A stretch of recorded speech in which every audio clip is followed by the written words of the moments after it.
Are you a prepper or homesteader looking to connect with like-minded people in your area? Looking to start your own preparedness group? Already have a group? Well, look no further than PrepperNet. PrepperNet is dedicated to personal responsibility, individual freedoms, and being self-reliant. PrepperNet has monthly meetings in over 100 cities where you can meet and learn with like-minded people in your area. PrepperNet, where preppers unite. Find us online at PrepperNet.com. Survive, thrive, stay alive. It's time to get prepared with the Prepping Academy podcast.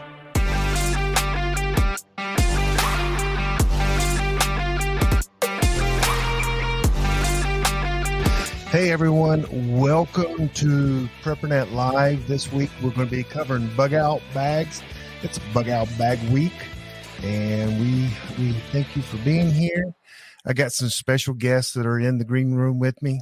We're going to go through some announcements, and we're all kind of off the screen. If you guys can hear us and hear me at least, and I sound good and look good, just say yeah in the comments just to make sure. So tonight is someone Echo Papa said that this is going to be a bug out dump. No, we're not going to do that tonight. Nope. But we're going to get in some good stuff.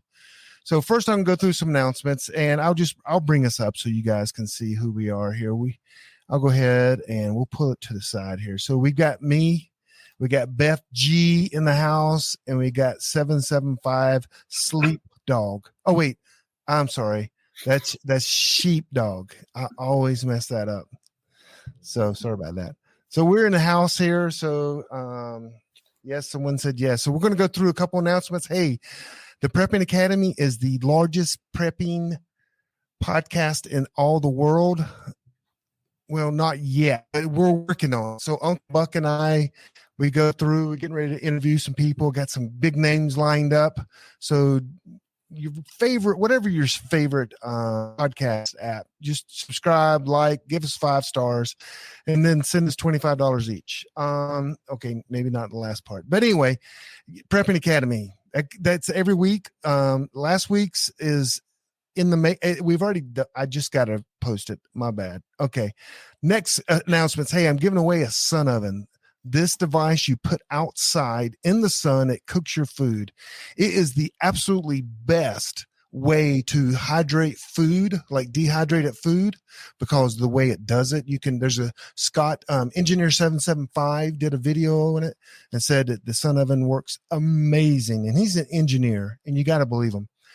It is I'm giving this entire thing away, everything we have. I'm going to give it away. You go to PrepperNet.com/giveaway, and you register to win. And everyone is eligible, leaders, everyone, even Beth, if she could win one. Anyone that wins, I'll let them win. I don't care who it is. So, no problem at all. I think everybody be okay with that. I'm not going to select a leader. I can assure you that. So let's keep going. Next announcement is this week is the bug out week. We got Beth G and Sheepdog. Next week is Uncle Buck and myself. We're going to talk about the Prepping Academy and some things that we got going on. It's going to be a live session. And then we got the Kilted Prepper, which is my city leader for Roanoke, Salem, Virginia. Then we're going to have Larry, my good old boy Larry from Northeast Tennessee. He's going to be on April 17th and May 1st. I think I have the person in mind. I think I do. So we're going to have a special guest. It could be, I'll tell you on the spectrum, anywhere between Trump and Biden. Somewhere in there, my guy is going to be somewhere in that in that range. But yeah, hey, join us. So I do want to remind everyone, this is for entertainment purposes only. And if that's the case, yeah, but this is mostly for our members. But if you're not a PrepperNet member, you just go and join. But this is to give you guys, PrepperNet Live is to kind of give you ideas of what other groups are doing, what we're doing as a whole, to bring community, to build community. So it is for our members. This is, I'm not sure how long we'll be continuing to do this. It's not $7.99 nice. I have one and wouldn't pay more than $300. Well, great. That is awesome. I appreciate comments like that. Yeah. So, anyway, yeah, he's the same person that slams every one of my YouTube videos as well. That's great, Rousey. Yeah, let's keep going before I start doing some things I shouldn't be doing.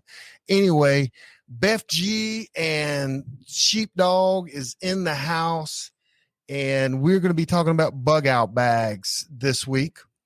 And we're not going to go through and do a bug out dump per se. But we're going to go through some details. I only got one thing to type here. Okay. And let's go here to the next slide is right here. Okay. Bug out bag. So the reason this came up is because I bought a new bug out bag, the actual bag, not the things inside my bag. So I've got to do some reconfiguring and put some together. And so I thought, hey, it's a good time to go through my bug out bag. And why not everyone? I know at our last meeting, we did a raise a hand, and I think we did a raise of hands, and not everyone has a bug out bag. So this is a good opportunity to go through, create your bug out bag, update your bug out bag, make sure you got the right things in there. And so why bug out bags? So that's the question I'm going to ask our guests here. Sheepdog, why does someone need a bug out bag? Well, if you have a remote bug out location, or like me, I work out of town, and if something were to happen while I'm away from my home, I need to have the ability to provide for myself while I come back home or to my bug out. So having everything contained in one bag for water, fire, shelter, food gives me a way to be mobile and get to or from a location I need to get to, possibly without a vehicle, on foot, everything self-contained. Yeah. So, Beth, why do you have a bug out bag? Why should anyone have a bug out bag?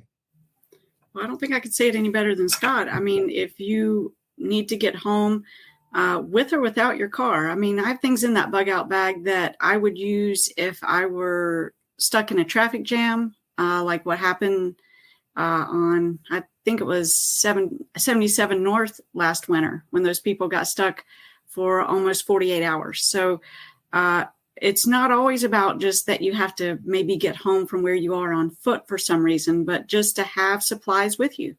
It's just common sense. It's what moms have always done with their kids and everything you might need in a diaper bag. Okay, just extrapolate that to the grown-up world. Yeah. And so the reason we're kind of doing this because we have so many new people across PrepperNet. It's crazy. I mean, there's a lot of new people. Beth, the growth in the last month has been crazy, has it not? It's been crazy, and we've had so many people stepping up to be city leaders, and it's just taken off right now. Yes. So it has been crazy. Also, you got to get the basics right. Wouldn't you hate for crap hit the fan and you mess up on the basics, like your bug out bag, and you forget some things that are crucial?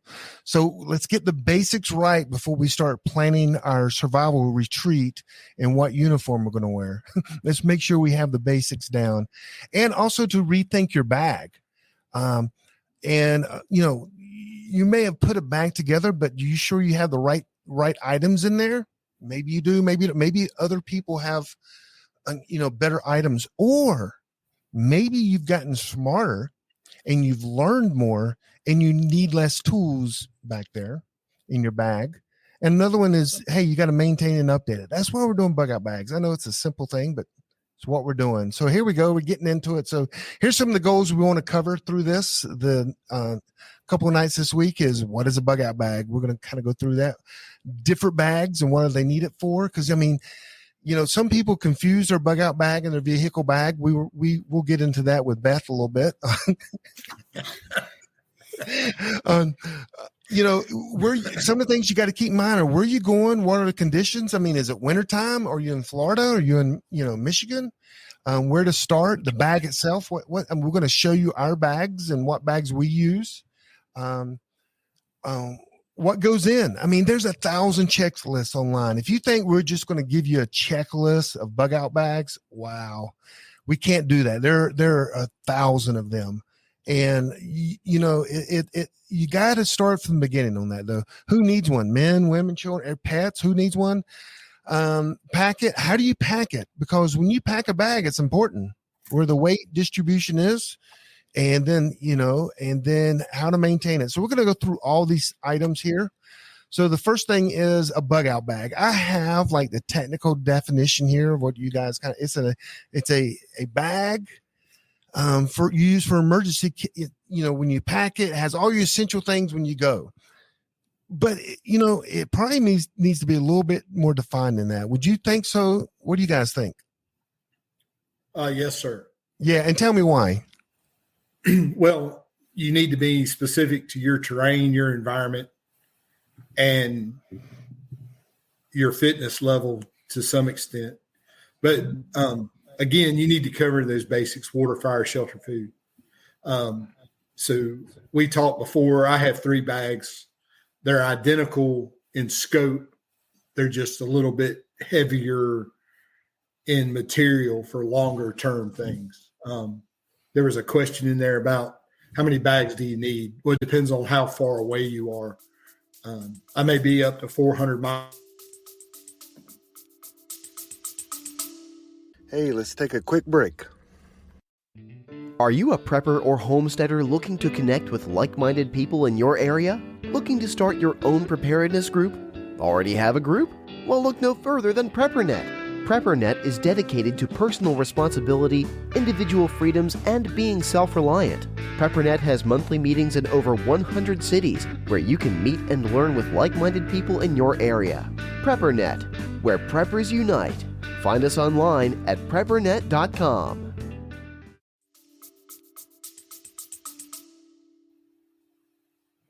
And there he goes. Beth, you want to finish his thought there? Jump right in. We finished what Scott was going to talk. I'll wait for him to come back because he's got the thing down to a science with his multiple bags, and he travels. Yeah, he does. A lot, so it's very. He does. So we'll get into that. We'll let him finish when he comes back. A get home bag is a little different. Get home bag is just a lot of people. Their get home bag is way too big. I think a get home bag. Usually, I would say 90% of the people work within 30 miles of their house, and that's a 1-day trip. Don't you think? No, I don't. I do not think 30 miles is a 1-day trip. Well, that's about on foot? Are you talking about on foot? All methods. It doesn't mean on foot. Could be bicycle, could be hitching a ride. It could be walking down the interstate. Because again, I'm a believer. First 72 hours, you're fine. There's no one smart enough to figure out that all hell should break loose in the first 3 days. And so I think, we mapped it out the other night, that family that, the guy could probably walk that in a day. I think his was about 21 miles. Are you talking about the guy who works downtown Charlotte? Yeah. Well, the one off Wilkerson Boulevard. Okay. Yeah. Are Sheepdog's back in the house? Sheepdog, as you were saying, you got 3 seconds. Okay. So depending on your terrain, your distance from home, where you have to go, that dictates what's in your bag and how much you need to carry. Yes. So my inch bag has 14 days of food, hatchet, shovels, things that I need for longer term, traps, fishing. My 2-week bag has, 6 days worth of food kind of deal. Not as heavy on material and equipment because it's a shorter duration. Mm-hmm. And then I have a everyday bag that goes every day in my truck. And that's just 3 days worth of food, the ability to procure water, quick shelter, be as small, minimal, and light as I can so I can get back as quickly as I can. Yeah. So I see people I'm telling you guys, if you watch the show, the thing on YouTube is called 72 Hours to Anarchy. And his story If the power goes out in all of America today, historically, people aren't going to freak out for at least 24 hours to 48 hours. I mean, you can say what you want. I'm going with history. And historically, anytime a society collapses or power goes out or something, you do have some time. And that is where we're smart. We're smarter than a lot of people. And I'm saying that as soon as you know you're hitting the road, that's by a car. As you guys know, I'm not the biggest EMP freak. I think the only EMP that will happen will be localized, but that's just me. So that's where I come from. Now you take Sheepdog, he could be 3 states away. So he's got to have definitely a different method and means. So let's go to this. What's the difference? Hold on. Some of the comments are just about your 30 miles a day. And let's just say this will be an individual thing based on your fitness level and what the terrain is. I cannot go 30 miles a day with a pack on my back. I know that because I've hiked and I've experienced how far I can go and how fast I can go with that weight. So it's individual. Maybe some people can, maybe some people can't. So anybody out there should try it. Yes. Can I address that too? Yes. So if you're bugging out and you're in a situation where things have collapsed and you're on foot, you know, I spent a lot of time in the mountains. 10 miles a day was a good trip for a day. We tried to do 10 to 12 a day. In the real world at night, you can't travel that fast. You have to be very slow, discreet. A majority of it would be at night to minimize your exposure. So you have to get a realistic goal on how fast you can. Okay. My response is y'all read a lot of books. I'm glad you guys read a lot of them fiction books. I'm telling you, if power goes out tomorrow and I'm downtown Charlotte, I can walk to my house straight down the road and no one's going to bother me. I mean, I'm just saying, what are you planning for? And if it's a nuclear explosion, okay, that is a little different, sure. But I'm talking if the grid goes down, if the economy fails, I can walk out of my office. I don't work downtown, but I used to. I can walk out of the biggest building downtown Charlotte and walk home and make that in a day on the sidewalk. And show me in history that when there's a financial collapse, when there's any major disaster, when someone couldn't do that within the first 48 hours without, I'm not talking like a hurricane, or a tornado. You don't even, then you can just hop in a car, but in the grid down, that's what I'm saying. A lot of people read these books, and it's just a walk. It's a bicycle. The scooters will probably still work. So anyway, we have different opinions there. And I love that. Y'all, I'm going to get home and y'all going to be camping in someone's backyard, downtown Charlotte, going, it's going to take me 5 days to get home. I know everybody's coming off on me. And it says, backpacking 20 miles is my comfort each day. Yes. And we're talking just a get home bag. And that shouldn't weigh more than 8 pounds. I don't know. Let's keep going. So what's the difference, Beth, between a bug out bag? Because a lot of people have things in their car and you're laughing. And then they have a bug out bag. What's the difference between the two? Oh, well, Forrest, thank you for giving me the opportunity to explain this. Okay. Because people give me a hard time about what I keep in my car. I keep a lot of extra things in the trunk of my car. What if, right? Extras of this and that. Yes, I know that's not what I'm going to put on my back and carry home. My get home bag is what we've just discussed. And what Scott says, fire, shelter, food, whatever, water. Everything else in my trunk are extra things I'd like to have or extra things for extra people that might be with me. I have empty bags. Whatever the situation is, I have things in my car, various things that you could pick and choose from for that journey. And this is just me personally, how I do it. And that's what I use my vehicle extra space for. Somebody else might have a different answer. Beth, you're back in your car. If you wanted to pull off side of the road and have a fondue party, you've got all the tools in there. Does she not, Sheepdog? Yes, sir. And probably a bottle of Fireball. Yes. Probably a bottle of Fireball. In case it's cold. Mm-hmm. Yes. Sheepdog, you have a bug out bag, and you have vehicle bags, and yours, because of your situation, may be the same bag. Yes, sir. So because of what I do for a living, there's an opportunity to be stranded actually at work out on the right of way and not be seen for a couple of days. So I have 3 days worth of food in my truck. I have extra clothes, boots. That's just part of my work gear. And then I have an everyday carry bag with my computer and all those things. And then I always carry my, 60-mile get home bag. It goes with me every day. So, but yeah, I can basically supplement that bag with the supplies of my truck and move. Mm-hmm. But the stuff in my truck is really, in reality, for my job. If I do get stuck out for a week or something, I have food and water and things like that. Yeah, you could be on a job and literally not even come home for a week, and you don't know it ahead of time. No, sir. So I do have things in my vehicle that supplement my bag. Mm-hmm. And that bag, my get home bag in the truck, nothing comes out of it. It's, that's there for something drastic. So everyone needs a bug out bag. You also need a get home bag. We're just going to cover the bug out bag in this today.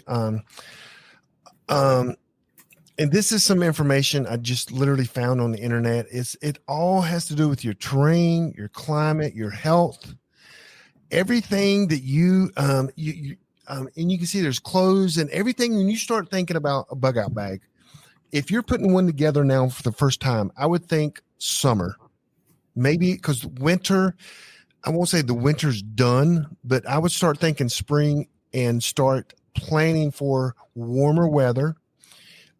And you got to think through all that before you start putting your bag together. But I would say 80% of the things are the same no matter what bag. Would y'all agree with that? Mm-hmm. Yes, sir. And you're kind of better off to just build the bag for all seasons. And that way you don't have to worry about not having something if you had to grab it because you forgot to go through it in the fall for the winter or whatever. I keep these small collapsible down jackets. They're like this big compressed in all my bags. That way I always have a jacket. Like last week it was 80. Tomorrow it's going to be 29. Right. So if you build your bag out to kind of cover all the worst case scenarios in your area, then all you ever have to do is grab your bag. Yep. So here are 3 bags. I want everyone in the chat room to check these 3 bags out. I'm going to give you some time. And one of the bags is mine, one is Beth's, and one is Sheepdog's. And I want everyone to kind of guess which one is which.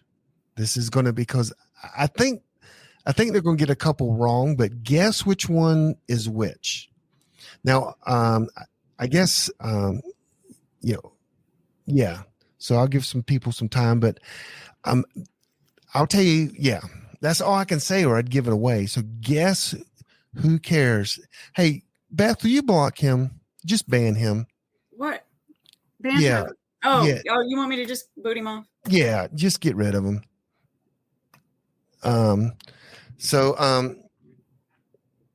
Beth is B. Carl, okay. C is mine. Echo, okay. Beth, C, she's okay. So actually, well, there's a delay, so we're gonna go ahead and go. So actually, I just bought A myself, and that is, everyone's been saying this is the greatest thing ever. It's a Gen 2. And I'm like, okay, I just bought that. So I'm going to be moving all my stuff into that one. Beth's is the baby blue one. Is yours blue though? Well, mine's a different color, but it's the same bag. Okay. It's kind of white and blue. Okay. And then Sheepdog's is the one. Now, Sheepdog, tell us about your bag system, if you don't mind. So the bag in this picture is my inch bag. And that's expandable out to 85 liters.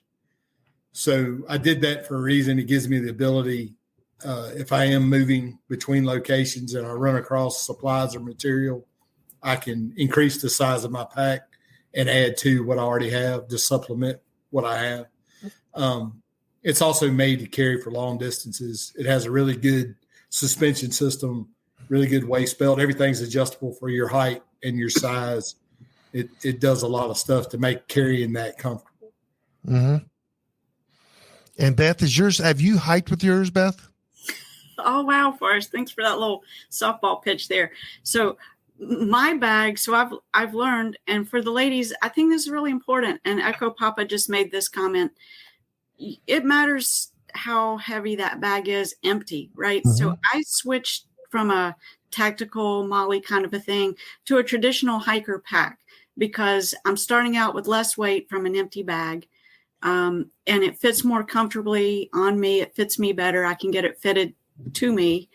And yes, I hiked recently and I got the bag down to about 23 to 25 pounds and went 12 miles on some, well, it was in Uwharrie Forest, so it was up and down, and it was a pretty brutal hike. You know, I learned a lot, and I took things out of that bag that I would normally have had in it. Normally, that bag would have had more in it than what I hiked with that day. But maybe later in the broadcast, I can share some of my thoughts on making it lighter.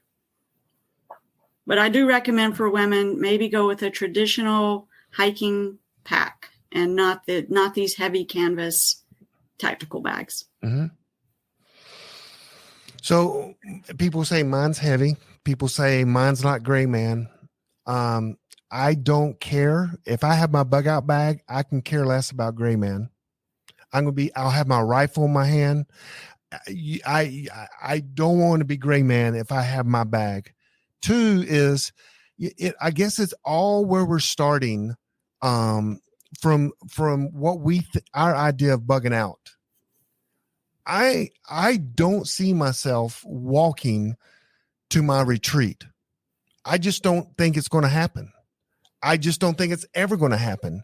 So I don't think I will have to hike very far. Again, my group, we're well practiced, we're well trained, we have caches. And some of the things in my bag I will probably leave in caches for other people as they get to our cache. But I just don't see me ever having to hike up to Miami Beach, Florida, which is where my retreat is, right there on the beach.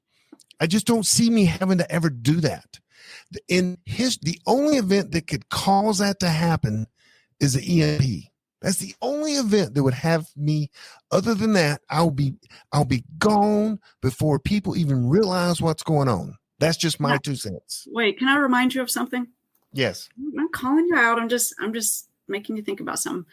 Remember when COVID first hit and you came to the realization that some roads were blocked and they might not let you cross state lines? Remember when all that stuff was going on early on? So yes, and I had unpredictable. Yeah, and I had we had people at our retreat in Miami. We had people there, and they were keeping tabs on everything going on. So yes, but how many days were we in? We already had people at the retreat before any road in America was blocked down. So that tells you I had time that I could make a stupid decision and stay back, and then things get screwed up. But that was a pandemic. Do I pack comms in your bag? That's a good question, Dave. I have a Anytone 857. Is that it? Sheepdog 878. I have one of them, and then I have comms where I'm going, but I don't have. And one day I will have like a Pi Star HF, but I don't have that yet. A small. Yep. Okay. So what else should we cover here on the bags here? So mine is heavy, and again, mine is not gray man. My everyday bag is definitely gray man. Yeah. Yeah, and I agree. There's a lot more place now for camo and Molly. It's not as flashing a signal as it used to. But where we live, there's a bunch of people that backpack and hike. So a backpacking pack is not out of the norm at all. Nobody really notices it. Right. So, I agree with you. And then let's see here. What's the next slide we got? So here's a big question. Once you create your bag, or you're in the middle of creating your bag, where do you keep your bag, Beth? I keep mine in my trunk or in my car because it's always in my car. But if I'm using my car, if I'm in somebody else's car, I move it to their car. Bobby said that at the meeting the other day when she and I ride somewhere together. I not only move my bug out bag to her car, some of that other stuff I keep in my trunk, I move to her trunk. So it's always with me. So let me tell you guys one thing about Beth. She could be going on a day hike and she could not fit a stick of gum in her car. She carries everything just in case. And so where do you keep your bug out bag, Sheepdog? My everyday, they hang in my garage. So I can grab them and go. My everyday bag, I just stop on the way out, open the door, grab it, throw it in the truck, drive out, and then hang it back up in the evening. Now, if you're going to Georgia, what do? I carry that big bag that goes in the truck. So like my luggage for travel is a Patagonia. It's called a Black Hole. It has like shoulder straps. You can carry it as a backpack. And that has some other stuff that I carry when I travel. That when I leave the room or wherever I'm at, it goes in my bag. But that stuff stays close to me in the room. And when I leave my truck at night, that bag goes in my room. Right. It doesn't stay in my truck. Yes, I agree. I take mine anytime I'm going 2 hours or more. I'll take my bug out bag in my car. Otherwise, I just use my get home bag. But if I go to Asheville, if I go to up to Wilkesboro, where Son of It is, I have provisions in both. So that just takes planning and it costs a lot of money. But do you have any caches, Sheepdog? You don't have to tell us where they are. Yeah. And I also do some work with groups. Okay. Outside of PrepperNet along my path. And that gives me a place to rest, maybe resupply if I had, and a safe haven if I get there. Right. So, yes, sir. Yeah. Networking, if you travel, like a specific area constantly, it's a good idea to reach out and establish connections in that area. Yeah. So I go to Wilkesboro quite often because that's where Son of, and that's an hour and 40 minutes. And literally in North Charlotte, Concord, Salisbury, Hickory, all the way up there, I know people that I know people, and you can just, these are the type of people I can just stop in and go, hey guys, I need some help here. Crap's getting ready to hit the fan, or it's hit the fan. And so that's always kind of good to have. PrepperNet is nice in that aspect. You can meet people.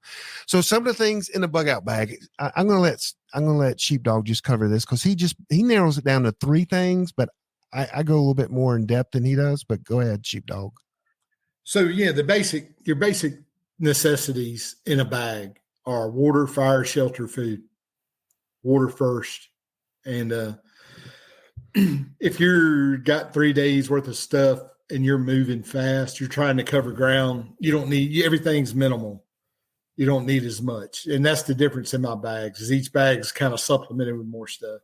But you definitely need a way to source water and store water for movement, because you want to be able to move, and you want to be as small as you can be and minuscule and hiding. So a majority of my travel will be through rural areas, and I really don't want to draw any attention to myself. So food and food preparation go together. Most of the bags are a lot of dehydrated meals. Some of them are MRE supplemented. Clothing, like I said, you always have extra clothes. Socks, especially. Socks are probably your most important part of clothing, next to a good jacket. Then shelter and bedding, having the ability to provide a quick, handy shelter that you can get up and be hidden in. I use those survival blankets. It's a camo outside with a reflective interior. Use it as a lean-to or a A-frame shelter you can slide in. You're not wrapped up in Mylar. You still have that heat. First aid, all your bags should have a boo-boo kit for everyday little blisters, cuts, bruises, things, and an IFAC or a blowout kit. All three of my bags have chest seals, nasopharyngeal tourniquets, all those things for serious injury. The main bag I carry every day, the tourniquet is on the outside of a pocket, and inside that pocket is a blowout kit. Hygiene is important as well. Just being able to brush your teeth or wash your face with like wipes. I use Dude wipes, or wait till after hunting season and buy the scent-free hunting wipes and use those just to get yourself clean. Basic tools, Swiss Army knife, multi-tool, a really good knife, full tang, heavy back, 90-degree angle, lighting. So on lighting, I carry red lights. I don't use white light. I carry a red light. I always carry comms. I have comms in my truck, and I always carry an additional HT and extra battery. Then travel aids. I keep a gazetteer in my big bag, especially. And there's always a gazetteer in my vehicles for the areas I cover, which is North Carolina, South Carolina, Virginia, and Georgia. So I have to have 4 of those. Self-defense, obviously, you have to include, I prefer a rifle over a pistol, but a pistol at the minimum, and multiple ways to reload it, multiple magazines, because the stuff you have with you is all you have. So I usually carry a high cap pistol, 4 high capacity magazines, a rifle, and at least 7 additional magazines for the rifle. And then just miscellaneous things that you'll need as you progress. That'll make your life a little easier, a little more comfortable. My secondary bag and my tertiary big bag all have hammocks in them. My little regular bag does not have a hammock. I'll be digging a hole in the ground somewhere.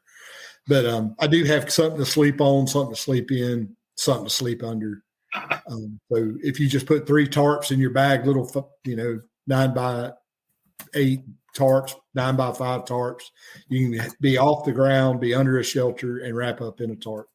Yeah. So there's a lot of things that make it easier. And we were talking about weight earlier. When I started backpacking, everything weighed 100 pounds. I didn't care what you did. You were carrying a 100-pound pack. Now everything's smaller, lighter, better. You can really cut down on your weight and be really, really comfortable. So, but yeah, you really need to focus on water, especially for a short term, a 3-day bug. You got 3 days. You know it's going to be 3 days to get to your location. You still have to stay hydrated every day, all day.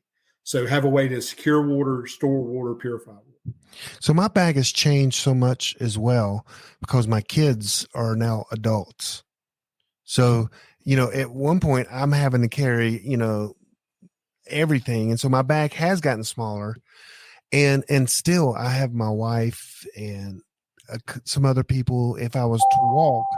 So I would be carrying more than some of it probably is not needed, but I'd rather start out with too much and then dump it as I go. And that's kind of what, Beth, your kind of thing is like, I'll carry everything in my car and I'll take what I need and then just go, right? I will pick out what I want to take from the car. And if I have a passenger with me, we'll load up that bag, customize it based on the situation. But so I have my get home bag completely ready to just put on my back and go. Yeah. So I have changed I always carry, I think all 3 of us always carry a gun.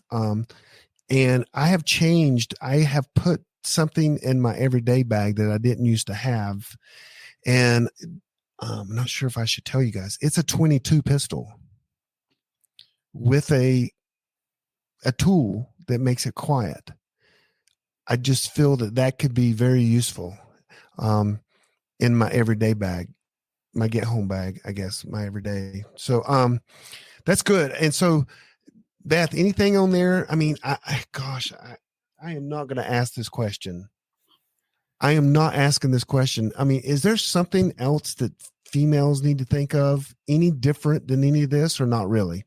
Well, I mean, to be realistic, I couldn't carry all that. And so I want to. When I started out my hike last weekend, You don't have a toothbrush?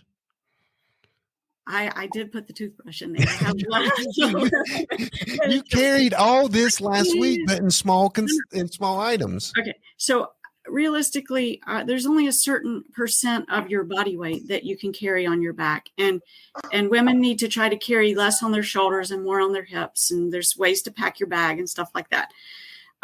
I want to carry all that. I want to be a sheepdog, right? But I have a physical size, weight, structure limitation. I'm female. Mm-hmm. And so I realized through my hike and that I need to, hopefully I'm hiking with other people. We can share the load like what hikers do on the Appalachian Trail or Pacific Coast Trail. I have to be realistic. Maybe there's women out there that can carry as much as sheepdog, and great. I wish I were one of you. But when you're asking me, is there something separate that a female might want? I would say in an urban environment, in the woods, you're fine. Go behind a tree and pee. But if you're urban, the whole process of squatting down somewhere behind a building, I don't know, that might get a little dicey. So I would carry, and I'm sure most women know about this, like a Go Girl device here. Allows really showing that on. Oh my gosh! Allows you to stand up and pee, and you can like wrap a jacket around you. You could, and you should practice. Trust me, because I had a little mishap one time.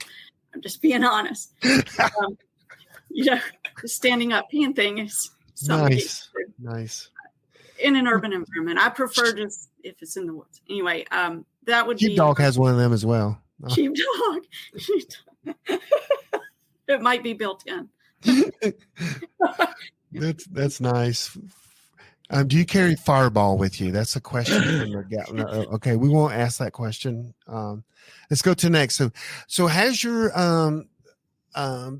Sheepdog, has your bug out bag changed over the years? Oh yes, sir. Yeah, most definitely. Tell us the reasons why. I mean, just tell us why you think. So it's kind of like Beth said. So when everybody starts out, they find a list somewhere from somebody, right? Like that list you just had. Mm-hmm. And then what you end up doing is you start taking everything to the nth degree, right? So what you have to do is focus on water, fire, shelter, food. Those 4 things. Everything else is a luxury. You need a good knife. You need a good multi-tool. Those are the things you need. You need a firearm. You need to be able to defend yourself. But you have to find the best gear, lightweight, quality gear that fills those needs. But you don't want unitaskers. You want multitaskers. Mm-hmm. So you try to find something like a knife. A knife will do everything. You can make things, you can split wood, you can do it all with a knife. A hatchet's better, but it's not realistic. It's heavy and it's bulky. So a good knife kind of takes away a couple things you don't necessarily need. So as I've evolved and gear's gotten better, lighter, then I've moved to where I have exactly what I need and nothing else. Right. You know what I mean? So like a hat, just a hat, right? Any hat. A baseball hat, anything in your bag, keeps the rain off your face, can keep you warm. And it's just a hat, right? You just throw the hat in the bag. Now my bigger bag, I have some concealment items and things in there because in that situation, I'll be long-term moving, and I need to be as concealed as possible. But they're multitaskers. So that's a everyday wear item. It's not I carry it because I may need it. I carry it because that's what I'm going to wear as I'm moving. Mm-hmm. And it's water, DW, durable, water resistant, fast drying, wicking. So in the heat, it's pulling the sweat off of me. Into the cold, I'm drying quicker so I don't get as cold. So you minimize your gear, but you maximize its usage. And that's how I've kind of evolved it. where I have things that do multiple items that are quality items that help me work better. And as you learn what you need. You don't need 3 multi-tools. You need a multi-tool. Right.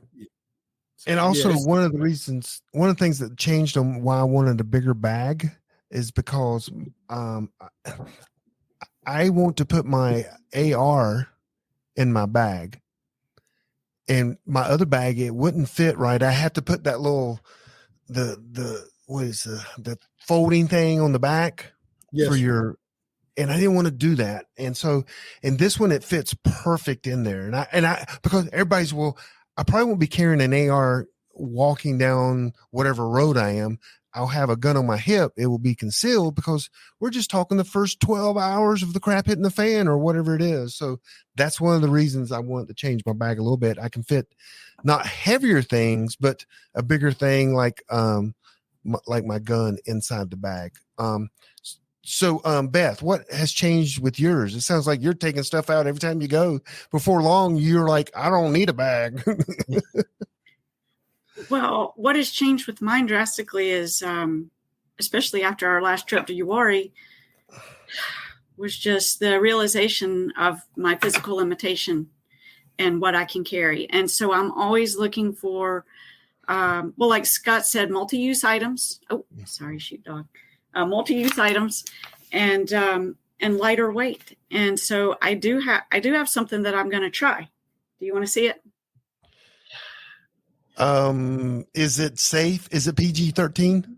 Yes. Okay, and let me see it then. And it may be a disaster. It may be a flop. But okay, when I was hiking, and my tent, my pack, I have an ultralight tent. It's only 2 pounds.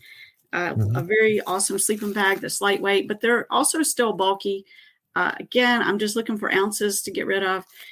And even tarps, like I have the same kind of reflective on one side, camo on the other kind of tarp. Thinking ditch the tent, go tarp. But this is even more lightweight. This is a painter's plastic tarp. Let me see. What? Okay. Painters, you get it at Lowe's. Yes. Plastic painter's tarp. What are you going to do with that? I put grommets on it with some Gorilla tape and some grommets around it. It's cheap. It's 6 ounces, and it's not meant to be something that's going to last a long time, right? But I could put this up as a shelter, and look how small and light it is. And I have used one of these as a shelter before in survival school. And in that situation, we were able to be near a fire, and it actually, like a greenhouse, was able to collect the heat and circulate inside. Then it just melt? Super shelter. No, it was part of a super shelter. Yeah, okay. So look, my next trip, and here's the key: take trips, go camping, try this stuff out. I'm going to try this out. What's the Hilton? I can get in my car and go home now. Yeah. Now, of course, not everybody stays at room service. Yeah, at the Hilton, I put my tent out, and the floor's kind of nasty, but I put a tarp down to make sure that I wear my socks, so I don't want my feet to touch the floor. So I will say this: one of the things I forgot is where I keep my bag. My bug out bags stay at my house, unless I'm going 2 miles or 2 hours or further. They stay at my house, and then actually my bags are locked up. I have one of these metal cabinets has it's a fireproof metal cabinet, the stand-up type. They're hard to come by, and both the doors open. I put them in there, and I've got hooks in there because I got a lot of money in my bug out bag. We all do. And if someone breaks in, it's going to take, I'm sure they can get a crowbar and get in there, but it's going to take them some time.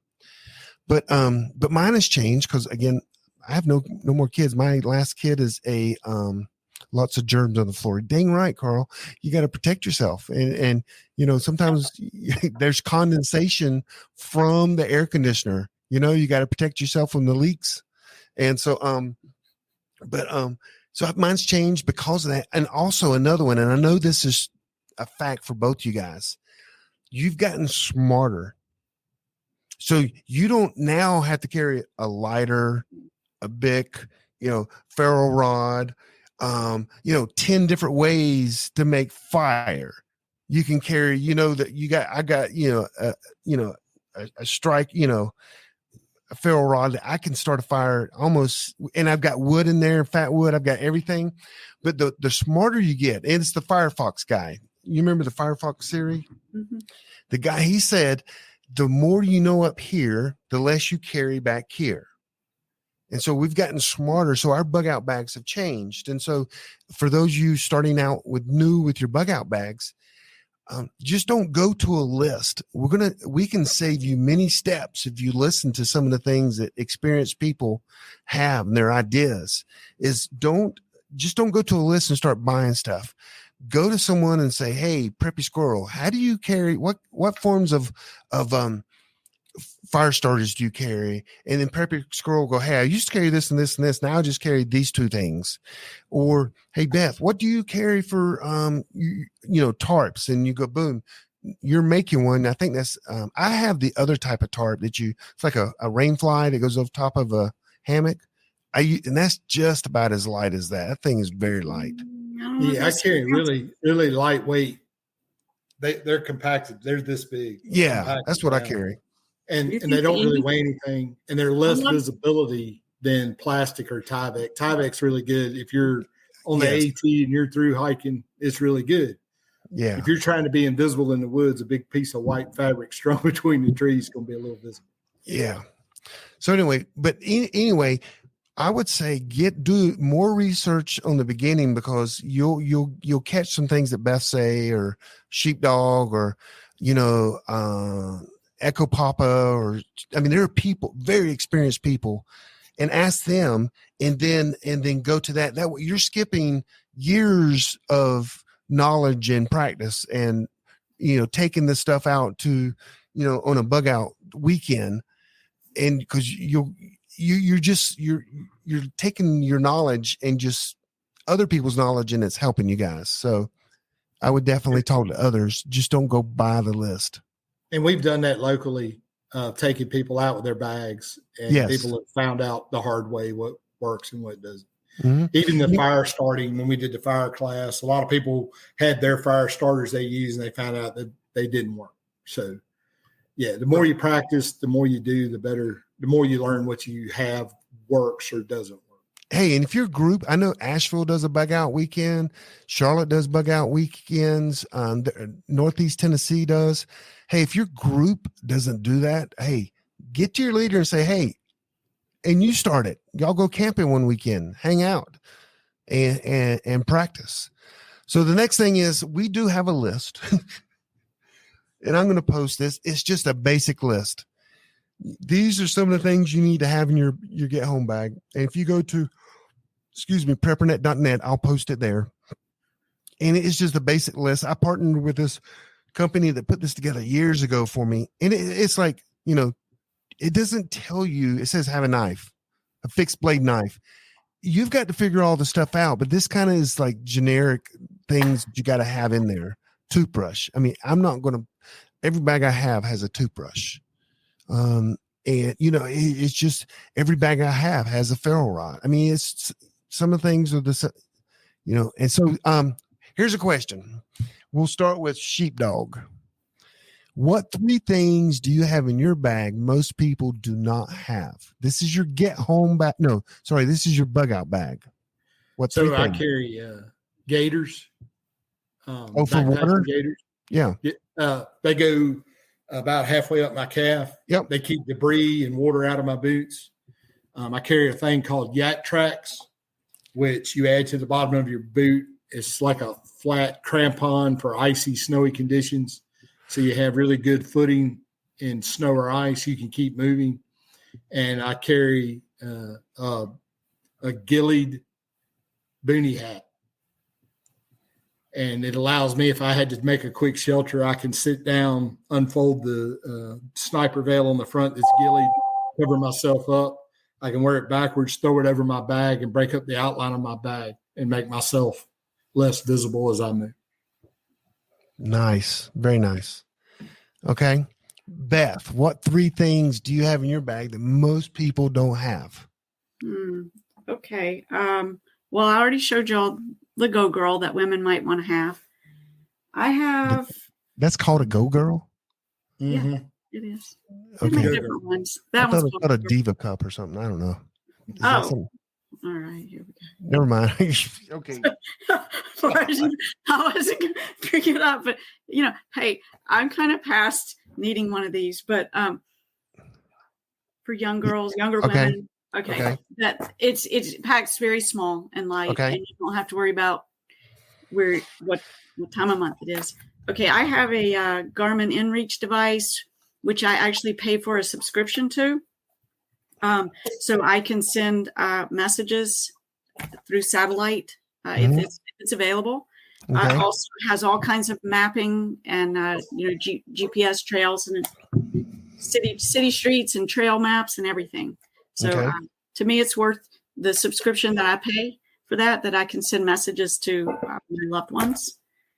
And Scott, I guess mine was Scott. Sorry, dang it, Boris, you have to edit that. Okay. So, I carry Atlas every Is that state. the FBI? Yeah, the FBI coming now. Crap. So I don't know. An Atlas? The Atlas, but Holy cow. Smaller Is a version. World Atlas? No, it's a Gazetteer, and it gives you topo, and they're really good maps. So I keep them in my trunk for every state that I possibly drive through, which is up and down the Southeast up to Pennsylvania. Okay. So yeah, that's your three things. So here are my three things. One is I carry an alarm system that I created with, it has, I think it's called spider wire, and it goes into a clothespin, and there's a 9-volt battery in there. And when someone trips that or walk across that, it has an electronic match that shoots off of fireworks. And all this is kind of light, and it goes in a little Ziploc bag. So I have enough to go around my perimeter. And so if a deer or animal was to walk, it will let me know that something is in my area. And that is old school, using literally spider wires like fishing wire, if you guys don't know. And you can look it up on YouTube, and it's a clothespin that you put the thing in. So if something pulls it, it connects the two contacts. The battery goes to the electric match, and a firework goes off. I know someone's close or something's close, and it scares the crap out of them and me. So we're all good. So I made that. And I have that system, and that's a pretty cool system. It does scare the crap out of you when a deer walks by or something, but I'd rather be safe if someone's come to my area. The next thing I carry is a plastic bottle cutter. So you find bottles everywhere. And this is a little jig you can put in a stump or something, and you take a plastic bottle and you can just pull it, and it will make cordage. You familiar with what I'm talking about, Sheepdog? Yes, sir. And I don't know the name of it, but it cuts a plastic bottle into like an 1/8 of an inch, or probably 3/16 of an inch or so. And you can use it to tie. I mean, plastic is very sturdy, and it's pretty cool. And then the other thing that I carry is it's a Home Patrol, by Uniden. And what it does, it gives me, I can listen to all the frequencies around me. And it's pricey. It's like, I don't know, $400 or $500, but it can tell me. It also has a thing on there called close call. So if anyone's transmitting near me, it stops on that frequency. I can see it. The frequency, I can key in on it and listen to any frequency near me. Other than that, I can listen. I take that everywhere I go. That's in my everyday bag. You can listen to police, fire, medic if they're not digital. And there are ways you can listen to them if they're digital with some modifications. But I take the Home Patrol with me everywhere I go. The close call thing is excellent. That's the three things I take that are not in most people's bags. So someone put Grimworks has that. Oh, yes, they do. Yes, Gary S. Yep. So that's a pretty cool. I've used that many times. So the plastic cutter there. So let's see what else. Okay. Who needs a bag? Who in your family needs a bag? Everyone, don't they? Yes. Do you have one for your pet, Scott? I mean, Yeah. Sheepdog? Gunny has a. God, no, come on. Yeah. Got my picture now. That's just dropping. Yeah, Gunny has a Mountain Smith dog pack. And what's in the pack for the dog? Collapsible water bowl, collapsible food bowl, and a way to carry food, and any medicine he may need. Any photos of past dog friends or anything like that? No, sir. No. No, that's his little bag to get him out. And it's a high visibility red. He's a giant white dog anyway. You can see him, but that red just gives the ability to see him if he were to run or other people. It's just a way for him to be seen. But yeah, he has a bag. Megan has a bag. Megan has a couple bags of different levels. And yeah, we carry for the dog, me and Megan. So do you have one for your pets, or are they Ziploc bags, Beth? Oh my God. I prefer not to say. Okay. Ziploc bags. So the Ziploc bag thing that people are saying are, I always tell people, if you're coming to the retreat, if you bring your animal, it better be in a Ziploc bag, because there are no animals, no dogs. I don't care how much money you've spent on training your dog. I promise you, I can get your dog to bark. Plain and simple. I proved it. Friend had some expensive dogs, and we had a steak dinner on it, and I got a steak dinner from it. He wasn't expecting me, and I knocked on his window of his kitchen, but they still barked. So anyway, they can get you killed. Okay. So, and how about parents or people like I don't live near my parents, so I don't have a bag for them. But if you bug out with other people and they're coming with you, you got to have some stuff for them to carry. Right? Y'all agree with that? Mm-hmm. Yeah. So it may be wise that if you're bugging out and you have your family, and all of a sudden the kid that lives next door is looking at you like, where y'all going? My mom and dad's still at work. It may be smart, may not be, to say, hey kid, throw this backpack on your back. Let's go. I don't know. Or, a neighbor sees you and you're going out walking, or someone, if you have the resources, fill that bag up and make them carry it. I don't know. Just a thought. So anyway, let's go to the next slide here. Okay. How important is it to pack your bag and plan in your packing, Scott? It's really important. Even if you're just backpacking, you want the things you use the most at the top. Weight. Mm-hmm. It depends on the frame of the pack, how you load the weight. I run internal frame packs, weights up high.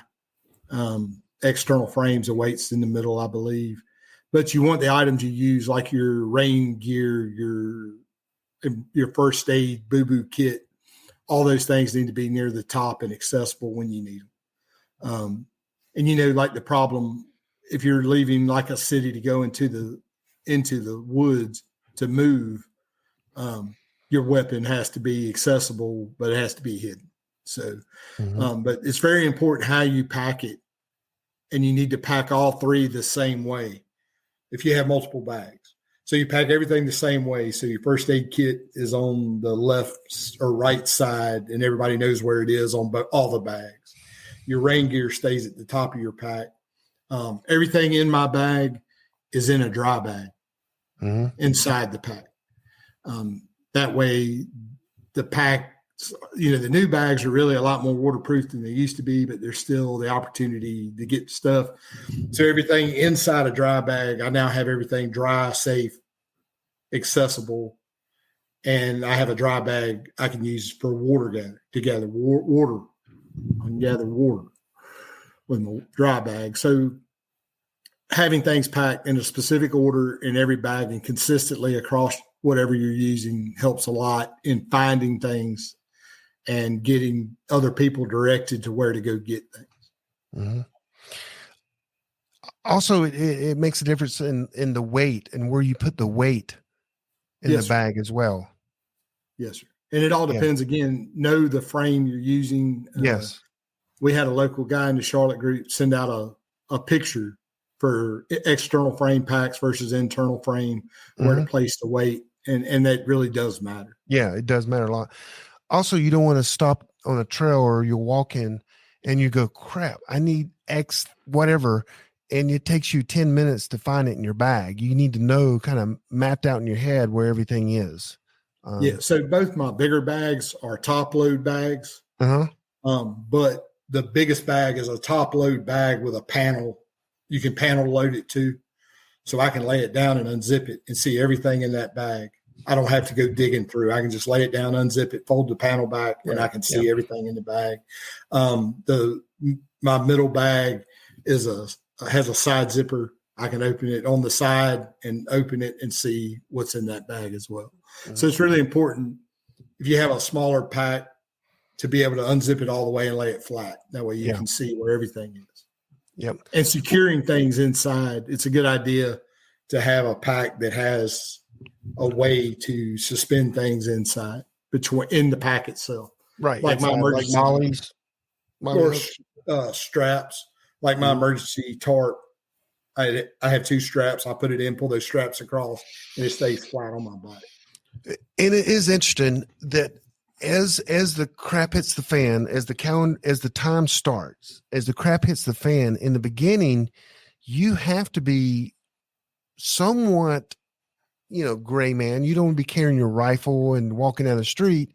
And as it gets worse, you're going to be having, your hat, your smock on, your gun in your hand. I mean, things are going to change as things it gets worse. So, Beth, tell us about your pack. I mean, you should be a pro at packing.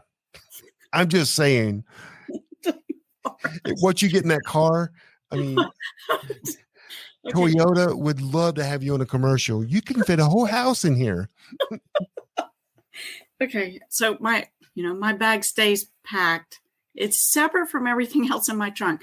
But I did learn, after that last Uwharrie hike from one of the hikers in the Charlotte group, a female, that women need to even put more of the weight distribution, so that the pictures that Sheepdog was referring to that showed where to put the weight in the packs, women a little bit different, even to create more of the weight down on the hips and off the shoulders.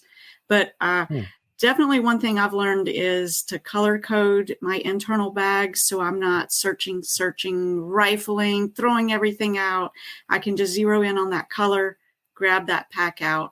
And then the hiking pack that I was talking about in the beginning, it has a lot of the, like Sheepdog was talking about, keeping things at the top. So it had like the outside top zipper, and then you open that, and then there's the inside top. It had a lot of different places where you could prioritize where you keep things. So again, though, that's not something I learned and understood the value of until I actually spent a few times living out of the pack and doing it. Well, I learned it was important 10 years ago at the first prepper camp. I think that's 10 years ago. I'm sleeping and I have my get home bag, and I threw my keys in there. And that's when I learned where placement in a bag is very important. I threw my keys in there and, I fell asleep, and I reached in there around 3:00 in the morning. And because I was trying to grab power thing to my phone so I could charge it. And I hit my keys, the alarm on my keys. And I'm at the campground before they opened Tent City up. I'm at the campground, and all of a sudden my alarm on my car goes, dee, dee, dee. And I then start panicking. I'm like, where's my flashlight? And I'm trying to dig down there and find my keys. And so having placement for everything is important. And the next morning, the funny thing was, I'm in the line there for the showers and in the bathrooms there at the campground. And I wasn't going to let anybody else bring this up. I was going to bring it up. I'm like, did y'all hear that idiot last night that was their alarm went off at like 3 a.m. And it was me because I didn't place my keys in there. And that, I mean, just think if you're bugging out and you do something like that, because who's going to leave their house without their keys? You're going to have your keys. So anyway, let's go. Okay. Next question. Have you hiked or camped with your bug out bag? Why is this important? So I think Beth's kind of touched on this a lot, but Sheepdog, have you? Yes. Yeah. And like I said, we did that trip. We've done a couple trips here locally that way. And you really find out what works, how comfortable your bag is, how good your shoes are. All these things matter. And the only way you're going to know is to go use it. And if you don't use it and if you have a pair of boots that sit and you've never worn them and those are your bug out boots, you're going to be real, real sorry real fast. So you need to break in stuff. You need to figure out exactly what works, where it's at in your bag. Does that work? Yep. All these things matter. And the only way to do it is to be out where you have no choice but to figure out what's going on. Yep. Beth, I think you've commented like 5 times on this, but you've taken your bag, you've gone out and your bag has changed every time you go out, correct? It gets honed. Can we just say that? Okay. Yeah, because it's not as bad as you describe it. But okay. I've also hiked and taken classes where literally without a bug out bag. And so one of y'all touched on it earlier. I think you did, Forrest, that the more skills you learn, the less you have to carry. So if you have an opportunity to take kind of a survival type class, you should, because it's only going to feed into carrying less in your pack. Mm-hmm. Learn some more skills. And a lot, I noticed the Urban Prepper, he has a very unique system in how he does it. I think he a little overkill, but everything's color coordinated, but he has modular systems. So my get home bag used to be a part of my bug out bag, but my bug out bag is big with lots of room now. I don't know. That's why I've got everything laid out right now. I've got 4 bags laid out, and I'm going through each one of my bags and making sure that, I may find out that my big new bag that cost me a fortune may be too big, but I do want to hide that. I do feel like I need to hide the AR in there and some rounds. And so, like, for an example, I have an AR, I have a strap that goes around my body that is AR magazines can fit in there. So I can carry, up to probably 10. I won't carry that many, but that's in my bug out bag. I'm not saying I'm going to take all them, but starting out I may. And then but you got to hide that stuff so you can have that stuff in a sense. So that's why I went with a little bit bigger bag, because once I get into situations or things have really deteriorated, some of that stuff's coming out and I'm going to be using it, or, then I'm going to be able to determine what is important now that I thought was important. So a lot of times we think, oh, this is going to be important, but all of a sudden we get in a situation and go, wait a second, last night I didn't even, need a sleeping bag. It's warm enough. I ditched the sleeping bag. So things will change as you go. And that's why you do have to go, you do have to test it, but still when you're shooting rounds or you're hiding and there are people that are coming up and things change and some of your things in your bag, absolutely. Some things will become less important and some things will become more important. Like for one of the things I do carry, and I know you guys have this as well, is I have face paint to paint my face. It's the real kind that breathes. It's sun protection as well. But here's a question for you guys. I know both you guys for a fact. Both you have plates, armor plates. Do you bug out with them? So we've all bought plates. I have plates, but yet that's not in my bug out bag. I mean, there's no way I could carry them with me. So we literally bought them to keep them at our house while we bug out. I mean, right? I mean, they're like 6 pounds each, and I'm already struggling with a 25-pound pack. And a lot of people in the comments have talked about carts and dollies, and I do keep a dolly in my car. And if the situation allowed for it, I would put it on there and pull that as long as I could to keep the weight off my shoulders. Mm-hmm. But you're right. I don't. We lost Sheepdog, but Yep. I can't. If and especially as a front and back plate, that's 12 more pounds. Yes. What am I going to do with that? So you're right. Yes. I don't have it in my bug out. And so that's things that probably need to be at your retreat or somewhere where you're going. Mm-hmm. Because I have plates, I have side plates, I have, I have a, Kevlar helmet with my NVGs. That better be in my place because I'm not going to carry that. I mean, I'm not sure I can make it with my entire tactical gear on. I can't walk. I mean, it would take me it'd take me 12 years to get to Miami, Florida with that on. But Sheepdog, what do you have to say about that? Just leaving your plates behind? I think we lost him again. He's good. You know what? It's past his bedtime. I didn't want to tell him about that. He gets up at like 4 a.m, honestly. I know it's past his bedtime. So no, we can get up at 5. Oh, okay, 5. The internet, I don't know what's going on. But yeah, plates are a big deal. And like I said, I carry a plate in my everyday carry. Okay. I can dump that bag. There's a lot of stuff in it I won't need.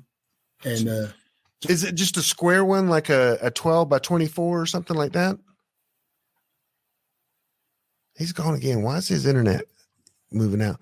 So I do have a clipboard. You've seen it before, haven't you, Beth? Yeah.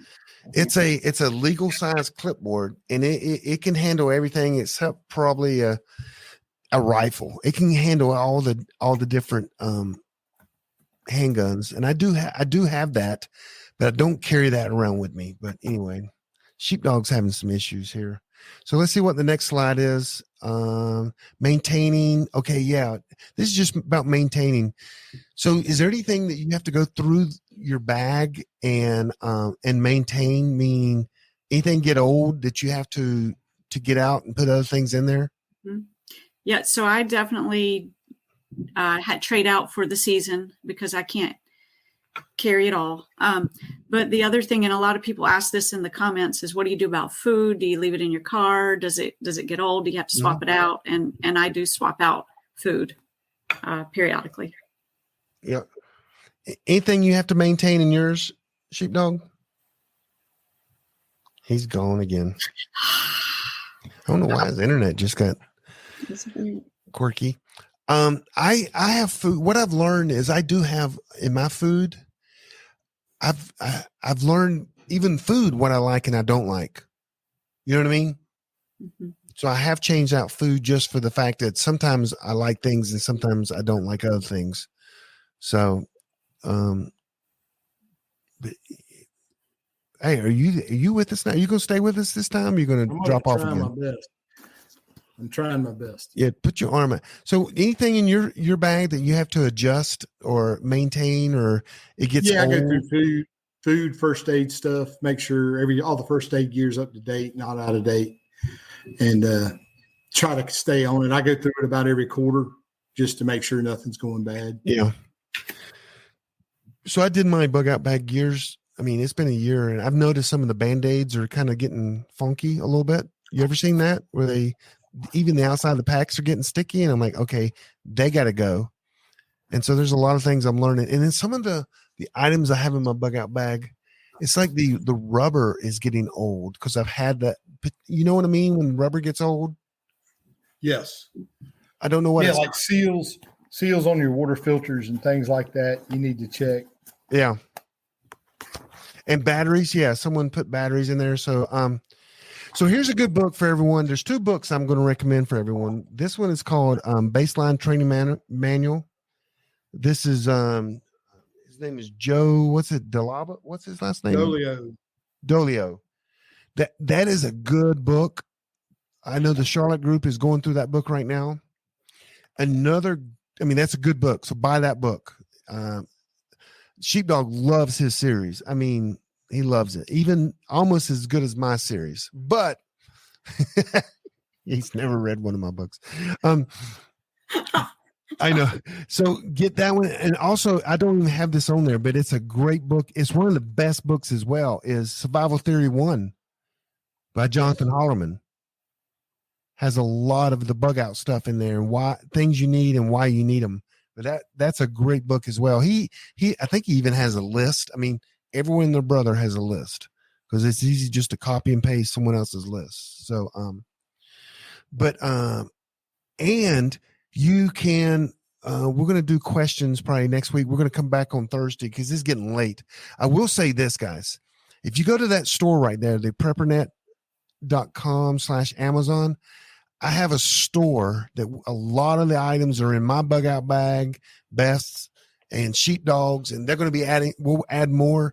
That's the actual items we have. And it's like you can look and go, oh, the other night, Sheepdog was teaching about water filters. So I have all the water filters he was talking about. You can go and look at them.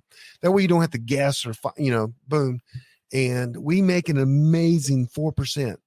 Let me tell you what 4% on was like on last month. Or what was it? I sold like $2,000 worth and got $40. Was it 40, Beth, or something? I don't remember. It was just, we don't make a lot, but PrepperNet makes a little bit. It's 4%. So whatever 4% of $1,000 would be, what, $40? Yeah. So it'd be $80 for $2,000. So we don't, PrepperNet make a lot, but what it does do, it shows you the exact things that we approve and like. So with that, we're going to come back on Thursday. We're going to have some more content, but we're going to then every question that you guys ask, we will tackle. Sheepdog is an expert at bug out bags. He's just like the premier expert in all the world. And Beth is a female.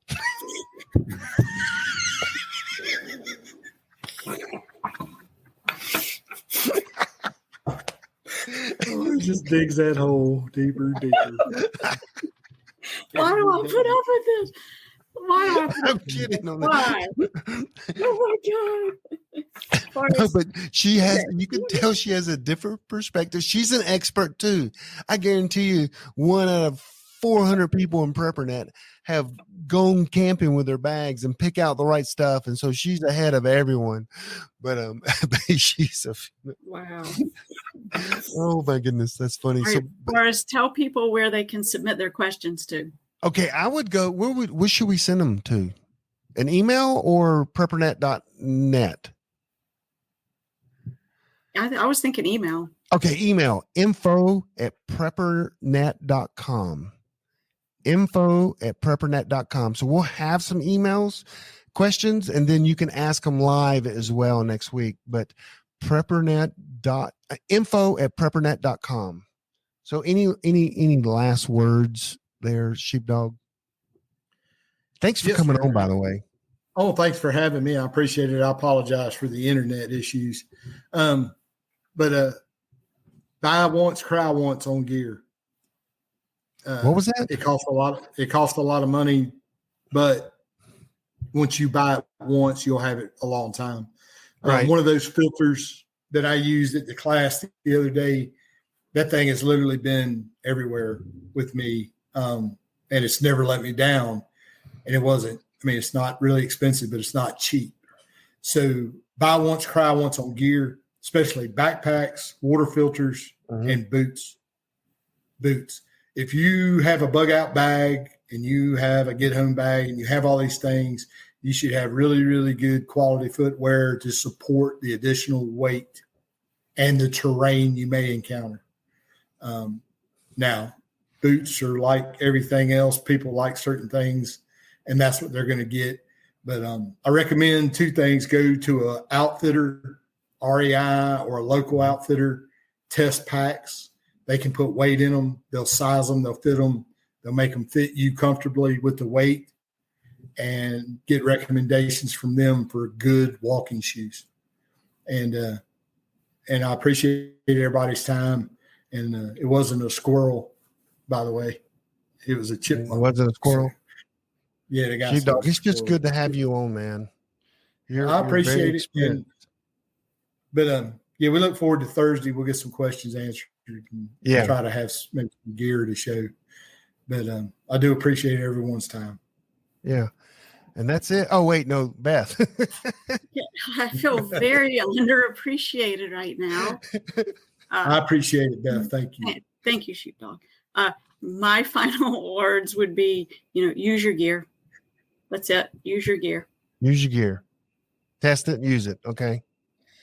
My final words would be join us Thursday night at 9:30. Send a question in, info@preppernet.com.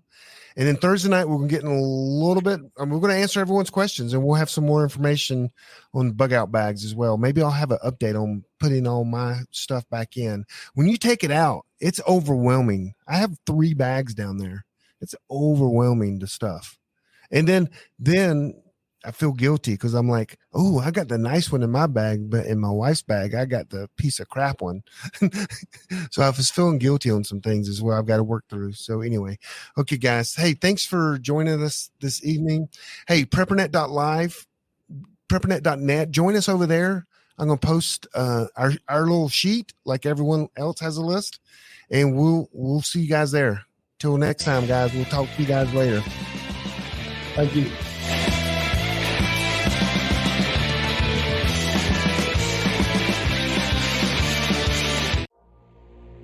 Has your data been hacked? Do you feel uneasy about the vulnerability of your personal information online? Were you involved in the Target, LinkedIn, or Microsoft data leaks? Don't know? If not, then pay attention. Join Forrest Garvin from PrepperNet for a free webinar on privacy and security. Gain insights into safe internet browsing, VPNs, crafting online aliases, secure emails, detecting if your data has been hacked, and managing passwords. Secure your spot today for this webinar on privacy and security. It's free. This webinar delves into comprehensive strategies for bolstering your online privacy. We've got you covered, from fortifying your passwords to shielding your financial information and mastering state-of-the-art encryption techniques. We're offering 2 convenient dates to suit your schedule. Reserve your spot now at preppernet.com/privacy. Don't let cyber threats erode your peace of mind any longer. Take the first step toward a safer, more secure online experience by joining us for our free webinar. Remember, knowledge is power when it comes to safeguarding your privacy. Sign up now at preppernet.com/privacy. We'll see you there.